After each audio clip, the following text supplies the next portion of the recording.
ವಿಚಾರವಾಗಿ ನಮ್ಮ ಜೊತೆಗೆ ಮಾತಾಡೋದಕ್ಕೆ ಈಗ ಕುಡ್ಚಿಯ ಮಾಜಿ ಶಾಸಕರಾಗಿರುವಂತಹ ಪಿ ರಾಜೀವ್ ನೇರ ಸಂಪರ್ಕದಲ್ಲಿದ್ದಾರೆ. ರಾಜೀವ್ ಅವರೇ ನಮಸ್ಕಾರ. ಸರ್ ನಮಸ್ಕಾರ ಸರ್, ವಿಧಾನಸಭೆ ಚುನಾವಣೆ ಪೂರ್ವದಲ್ಲಿ ನಿಮ್ಮ ನಾಯಕರಾಗಿರುವಂತಹ ಮಾಜಿ ಮುಖ್ಯಮಂತ್ರಿಗಳಾಗಿರುವಂತಹ ಬಸವರಾಜ ಬೊಮ್ಮಾಯಿ ಮತ್ತು ಬಿಜೆಪಿ ನಾಯಕರು ಆದಿಯಾಗಿ ಹೇಳ್ತಾ ಇದ್ದದ್ದು ಈ ಗ್ಯಾರಂಟಿಗಳೆಲ್ಲವೂ ಕೂಡ ಬಂಡಲ್ ಗ್ಯಾರಂಟಿಗಳು ಚುನಾವಣೆ ಮುಗಿಯೋವರೆಗೂ ಮಾತ್ರ, ಆಮೇಲೆ ಎಲ್ಲವೂ ಕೂಡ ಬೋಗಸ್ ಆಗುತ್ತೆ, ಕಾದ್ ನೋಡಿ ಅಂತ ಹೇಳ್ತಾ ಇದ್ರು. ಅದು ನಿಜವಾಗ್ತಾ ಇದೆ ಈಗ ಬರ್ತಾ ಬರ್ತಾ ಅಂತ ತಮಗೆ ಅನಿಸ್ತಾ ಇದೆಯಾ? ಸದ್ಯಕ್ಕಿನ ಬೆಳವಣಿಗೆ ನೋಡಿದ್ರೆ ಏನು ಅನಿಸ್ತಾ ಇದೆ ನಿಮಗೆ? ಕಾಂಗ್ರೆಸ್ನವರದ್ದು ನಾಲಿಗೆನೋ ಅಥವಾ ಕಿತ್ತು ಬಿಸಾಕುವಂತಹ ಮೋಸಂಬಿ ಸಿಪ್ಪೆನೋ ಅನ್ನೋದು ಅರ್ಥ ಆಗೋದಿಲ್ಲ. ಸಿದ್ದರಾಮಯ್ಯನವರು ನನಗೂ ಫ್ರೀ, ನಿನಗೂ ಫ್ರೀ, ನನ್ನ ಹೆಂಡತಿಗೂ ಫ್ರೀ, ನಿನ್ನ ಹೆಂಡತಿಗೂ ಫ್ರೀ ಅಂತ ಹೇಳಿ ಗಟ್ಟಿಯಾಗಿ ಮಾತನಾಡಿದರು.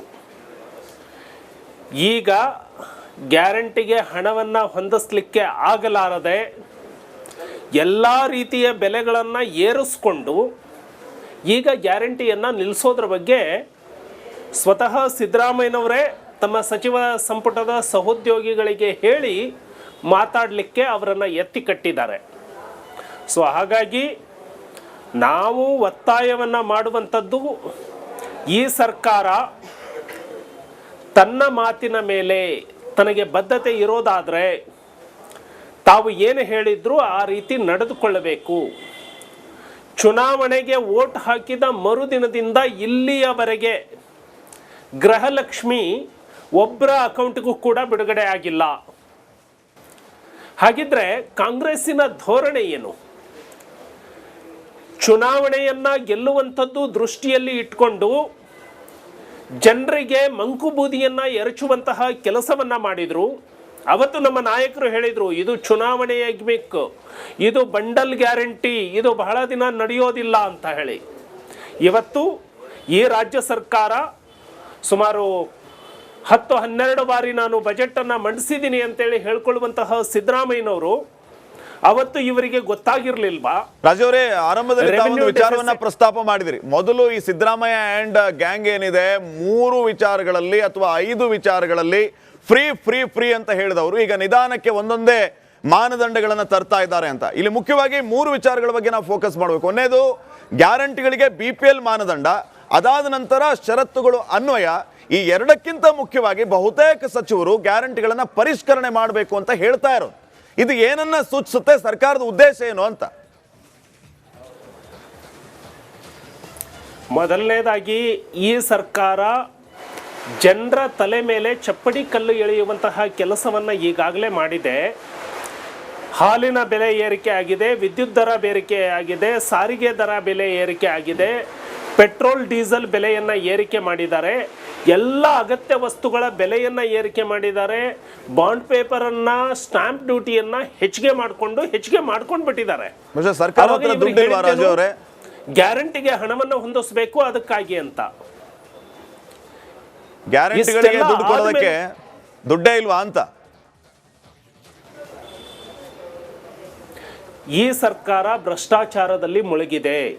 ಇಷ್ಟೆಲ್ಲ ಬೆಲೆ ಏರಿಸಿದ ಮೇಲೆ 3,71,000 ಕೋಟಿ ಬಜೆಟ್ ಅನ್ನ ಇವರು ಮಂಡಿಸಿದ ಮೇಲೆ 3,71,000 ಕೋಟಿ ಎಲ್ಲಿ ಹೋಗ್ತಾ ಇದೆ? ಇವರು ಕಾಂಗ್ರೆಸ್ ಅನ್ನ, ಹೈಕಮಾಂಡ್ ಅನ್ನ ತೃಪ್ತಿ ಮಾಡಲಿಕ್ಕೆ ಕರ್ನಾಟಕವನ್ನ ATM ಮಾಡ್ಕೊಂಡಿದ್ದಾರೆ. ಹಾಗಾಗಿ ಜನರಿಗೆ ಕೊಡುವಂತಹ ಹಣವನ್ನು ಕೂಡ ಈಗ ನಿಲ್ಲಿಸಿ ಈ ಗ್ಯಾರಂಟಿಯ ಹಣವನ್ನು ಕೂಡ ಹೈಕಮಾಂಡ್ಗೆ ಕಳಿಸುವಂತಹ ತಂತ್ರಗಾರಿಕೆ ಇದೆ. ಈ ತಂತ್ರಗಾರಿಕೆಯ ಭಾಗವಾಗಿ ಸ್ವತಃ ಸಿದ್ದರಾಮಯ್ಯನವರು ಹೇಳಿ ಈ ರೀತಿ ಮಾತಾಡಲಿಕ್ಕೆ ಅವರ ಸಂಪುಟದ ಸಹೋದ್ಯೋಗಿಗಳಿಗೆ ಶುರು ಮಾಡಿಸಿದ್ದಾರೆ. ಭಾರತೀಯ ಜನತಾ ಪಕ್ಷ ಇದನ್ನು ಒಂದೇ ಒಂದು ಫೈನಲ್ ಕ್ವಶನ್ ಚುಟುಕಾಗಿ ನಿಮ್ಮಿಂದ ಉತ್ತರ ಕೇಳಿ ಮುಗಿಸ್ಬಿಡ್ತೀನಿ. ಈಗ ಒಂದು ರೀತಿಯಲ್ಲಿ ಇವರು ಗ್ಯಾರಂಟಿಗಳನ್ನ ಸ್ಟಾಪ್ ಮಾಡ್ತಾರೆ ಅನ್ನೋದು ನಿಜವೇ ಆದ್ರೆ ಜನರ ಭಾವನೆ ಜೊತೆ ಆಟ ಆಡಿ ಮೋಸ ಮಾಡಿದ್ರು ಅನ್ನುವಂತಹದ್ದು ಖಾತ್ರಿ ಆಗೋದಿಲ್ಲ. ಇದನ್ನ ತಾವು ಯಾವ ರೀತಿ ನೋಡ್ತೀರಿ?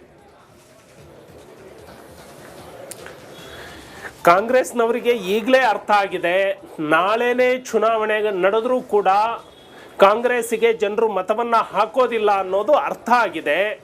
ಇವರ ಗುರಿ ಮುಟ್ಟಿ ಆಗಿದೆ. ಗ್ಯಾರಂಟಿ ಹೆಸರಿನಲ್ಲಿ ಅಧಿಕಾರಕ್ಕೆ ಬರಬೇಕಿತ್ತು, ಕುರ್ಚಿಯನ್ನು ಅಲಂಕರಿಸಬೇಕಿತ್ತು, ಅದನ್ನು ಗುರಿ ಮುಟ್ಟಿಬಿಟ್ಟಿದ್ದಾರೆ. ಇನ್ನು ಜನರ ಬಗ್ಗೆ ಯೋಚನೆ ಇಲ್ಲ ಇವರಿಗೆ. ಸ್ವಾರ್ಥದ ರಾಜಕಾರಣಕ್ಕಾಗಿ ಮಾತ್ರ ಇದನ್ನು ಮಾಡ್ತಾ ಇದ್ದಾರೆ. ಆ ಮೂಲಕ ಜನರು ಕಾಂಗ್ರೆಸ್ಸಿನ ಪ್ರತಿಯೊಬ್ಬ ಶಾಸಕನು ಕೂಡ ಯಾವ ಹಳ್ಳಿಗೂ ಹೋಗಲಿಕ್ಕೆ ಸಾಧ್ಯ ಆಗೋದಿಲ್ಲ. ಹಳ್ಳಿಗಳಿಗೆ ಭೇಟಿ ಕೊಟ್ಟಾಗ ಕಾಂಗ್ರೆಸ್ನ ಪ್ರತಿಯೊಬ್ಬ ಶಾಸಕರನ್ನ, ಪ್ರತಿಯೊಬ್ಬ ಸಚಿವರನ್ನ ಆ ಹಳ್ಳಿಯ ಹೆಣ್ಣು ಮಕ್ಕಳು ಸುತ್ತ ಹಾಕಿ ಮುತ್ತಿಗೆ ಹಾಕ್ತಾರೆ ಅನ್ನೋ ಎಚ್ಚರಿಕೆಯನ್ನ ನಾನು ಕೊಡ್ತಾ ಇದ್ದೆ. ಓಕೆ, ಥ್ಯಾಂಕ್ ಯು ರಾಜೀವ್ ಅವರೇ, ರಿಪಬ್ಲಿಕನ್ ಜೊತೆ ಮಾತಾಡಿದ್ದಕ್ಕೆ. ವಿಚಾರವಾಗಿ ನಮ್ಮ ಜೊತೆಗೆ ಮಾತಾಡೋದಕ್ಕೆ ಈಗ ಕುರ್ಚಿಯ ಮಾಜಿ ಶಾಸಕರಾಗಿರುವಂತಹ ಪಿ ರಾಜೀವ್ ನೇರ ಸಂಪರ್ಕದಲ್ಲಿದ್ದಾರೆ. ರಾಜೀವ್ ಅವರೇ ನಮಸ್ಕಾರ. ಸರ್ ನಮಸ್ಕಾರ.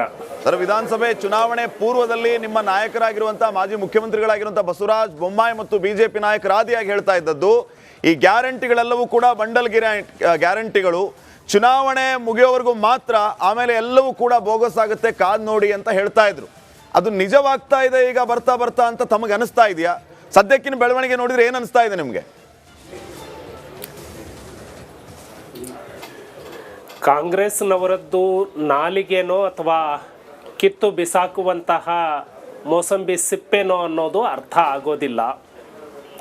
ಸಿದ್ದರಾಮಯ್ಯನವರು ನನಗೂ ಫ್ರೀ, ನಿನಗೂ ಫ್ರೀ, ನನ್ನ ಹೆಂಡತಿಗೂ ಫ್ರೀ, ನಿನ್ನ ಹೆಂಡತಿಗೂ ಫ್ರೀ ಅಂತ ಹೇಳಿ ಗಟ್ಟಿಯಾಗಿ ಮಾತನಾಡಿದರು.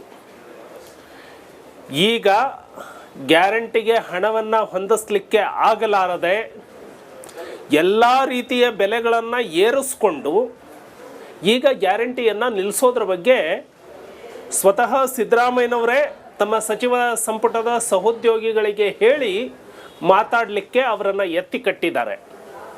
ಸೊ ಹಾಗಾಗಿ ನಾವು ಒತ್ತಾಯವನ್ನು ಮಾಡುವಂಥದ್ದು, ಈ ಸರ್ಕಾರ ತನ್ನ ಮಾತಿನ ಮೇಲೆ ತನಗೆ ಬದ್ಧತೆ ಇರೋದಾದರೆ ತಾವು ಏನು ಹೇಳಿದ್ರು ಆ ರೀತಿ ನಡೆದುಕೊಳ್ಳಬೇಕು.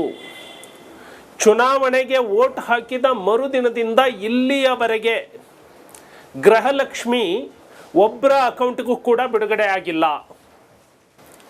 ಹಾಗಿದ್ರೆ ಕಾಂಗ್ರೆಸ್ಸಿನ ಧೋರಣೆ ಏನು?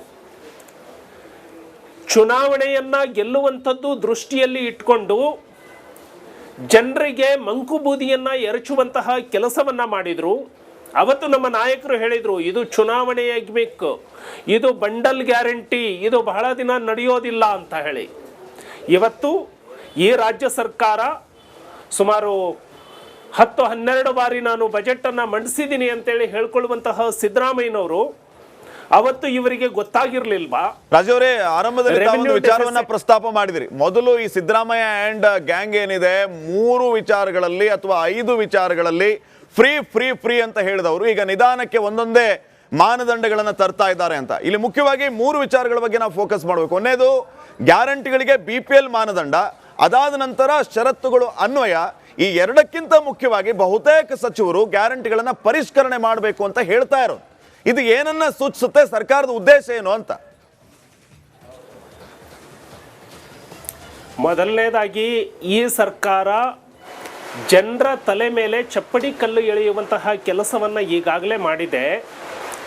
ಹಾಲಿನ ಬೆಲೆ ಏರಿಕೆ ಆಗಿದೆ, ವಿದ್ಯುತ್ ದರ ಏರಿಕೆ ಆಗಿದೆ, ಸಾರಿಗೆ ದರ ಬೆಲೆ ಏರಿಕೆ ಆಗಿದೆ, ಪೆಟ್ರೋಲ್ ಡೀಸೆಲ್ ಬೆಲೆಯನ್ನು ಏರಿಕೆ ಮಾಡಿದ್ದಾರೆ, ಎಲ್ಲ ಅಗತ್ಯ ವಸ್ತುಗಳ ಬೆಲೆಯನ್ನು ಏರಿಕೆ ಮಾಡಿದ್ದಾರೆ.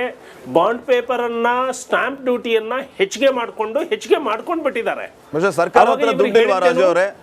ಗ್ಯಾರಂಟಿಗೆ ಹಣವನ್ನು ಹೊಂದಿಸಬೇಕು ಅದಕ್ಕಾಗಿ ಅಂತ. ಗ್ಯಾರಂಟಿಗಳಿಗೆ ದುಡ್ಡು ಕೊಡೋದಕ್ಕೆ ದುಡ್ಡೇ ಇಲ್ವಾ ಅಂತ? ಈ ಸರ್ಕಾರ ಭ್ರಷ್ಟಾಚಾರದಲ್ಲಿ ಮುಳುಗಿದೆ. ಇಷ್ಟೆಲ್ಲ ಬೆಲೆ ಏರಿಸಿದ ಮೇಲೆ 3,71,000 ಕೋಟಿ ಬಜೆಟ್ ಅನ್ನ ಇವರು ಮಂಡಿಸಿದ ಮೇಲೆ 3,71,000 ಕೋಟಿ ಎಲ್ಲಿ ಹೋಗ್ತಾ ಇದೆ? ಇವರು ಕಾಂಗ್ರೆಸ್ ಅನ್ನ, ಹೈಕಮಾಂಡ್ ಅನ್ನ ತೃಪ್ತಿ ಮಾಡಲಿಕ್ಕೆ ಕರ್ನಾಟಕವನ್ನ ATM ಮಾಡ್ಕೊಂಡಿದ್ದಾರೆ. ಹಾಗಾಗಿ ಜನರಿಗೆ ಕೊಡುವಂತಹ ಹಣವನ್ನು ಕೂಡ ಈಗ ನಿಲ್ಲಿಸಿ ಈ ಗ್ಯಾರಂಟಿಯ ಹಣವನ್ನು ಕೂಡ ಹೈಕಮಾಂಡ್ಗೆ ಕಳಿಸುವಂತಹ ತಂತ್ರಗಾರಿಕೆ ಇದೆ. ಈ ತಂತ್ರಗಾರಿಕೆಯ ಭಾಗವಾಗಿ ಸ್ವತಃ ಸಿದ್ದರಾಮಯ್ಯನವರು ಹೇಳಿ ಈ ರೀತಿ ಮಾತಾಡಲಿಕ್ಕೆ ಅವರ ಸಂಪುಟದ ಸಹೋದ್ಯೋಗಿಗಳಿಗೆ ಶುರು ಮಾಡಿಸಿದ್ದಾರೆ. ಭಾರತೀಯ ಜನತಾ ಪಕ್ಷ ಇದನ್ನು ರಾಜು ಅವರೇ, ಒಂದೇ ಒಂದು ಫೈನಲ್ ಕ್ವಶನ್ ಚುಟುಕಾಗಿ ನಿಮ್ಮಿಂದ ಉತ್ತರ ಕೇಳಿ ಮುಗಿಸ್ಬಿಡ್ತೀನಿ. ಈಗ ಒಂದು ರೀತಿಯಲ್ಲಿ ಇವರು ಗ್ಯಾರಂಟಿಗಳನ್ನ ಸ್ಟಾಪ್ ಮಾಡ್ತಾರೆ ಅನ್ನೋದು ನಿಜವೇ ಆದ್ರೆ ಜನರ ಭಾವನೆ ಜೊತೆ ಆಟ ಆಡಿ ಮೋಸ ಮಾಡಿದ್ರು ಅನ್ನುವಂತಹದ್ದು ಖಾತ್ರಿ ಆಗೋದಿಲ್ಲ. ಇದನ್ನ ತಾವು ಯಾವ ರೀತಿ ನೋಡ್ತೀರಿ? ಕಾಂಗ್ರೆಸ್ನವರಿಗೆ ಈಗಲೇ ಅರ್ಥ ಆಗಿದೆ, ನಾಳೆನೇ ಚುನಾವಣೆ ನಡೆದರೂ ಕೂಡ ಕಾಂಗ್ರೆಸ್ಸಿಗೆ ಜನರು ಮತವನ್ನ ಹಾಕೋದಿಲ್ಲ ಅನ್ನೋದು ಅರ್ಥ ಆಗಿದೆ. ಇವರ ಗುರಿ ಮುಟ್ಟಿ ಆಗಿದೆ. ಗ್ಯಾರಂಟಿ ಹೆಸರಿನಲ್ಲಿ ಅಧಿಕಾರಕ್ಕೆ ಬರಬೇಕಿತ್ತು, ಕುರ್ಚಿಯನ್ನ ಅಲಂಕರಿಸಬೇಕಿತ್ತು, ಅದನ್ನ ಗುರಿ ಮುಟ್ಟಿಬಿಟ್ಟಿದ್ದಾರೆ. ಇನ್ನು ಜನರ ಬಗ್ಗೆ ಯೋಚನೆ ಇಲ್ಲ ಇವರಿಗೆ. ಸ್ವಾರ್ಥದ ರಾಜಕಾರಣಕ್ಕಾಗಿ ಮಾತ್ರ ಇದನ್ನು ಮಾಡ್ತಾ ಇದ್ದಾರೆ. ಆ ಮೂಲಕ ಜನರು ಕಾಂಗ್ರೆಸ್ಸಿನ ಪ್ರತಿಯೊಬ್ಬ ಶಾಸಕನು ಕೂಡ ಯಾವ ಹಳ್ಳಿಗೂ ಹೋಗಲಿಕ್ಕೆ ಸಾಧ್ಯ ಆಗೋದಿಲ್ಲ. ಹಳ್ಳಿಗಳಿಗೆ ಭೇಟಿ ಕೊಟ್ಟಾಗ ಕಾಂಗ್ರೆಸ್ನ ಪ್ರತಿಯೊಬ್ಬ ಶಾಸಕರನ್ನ, ಪ್ರತಿಯೊಬ್ಬ ಸಚಿವರನ್ನ ಆ ಹಳ್ಳಿಯ ಹೆಣ್ಣು ಮಕ್ಕಳು ಸುತ್ತ ಹಾಕಿ ಮುತ್ತಿಗೆ ಹಾಕ್ತಾರೆ ಅನ್ನೋ ಎಚ್ಚರಿಕೆಯನ್ನ ನಾನು ಕೊಡ್ತಾ ಇದ್ದೆ. ಓಕೆ, ಥ್ಯಾಂಕ್ ಯು ರಾಜೀವ್ ಅವರೇ, ರಿಪಬ್ಲಿಕನ್ ಜೊತೆ ಮಾತಾಡಿದ್ದಕ್ಕೆ.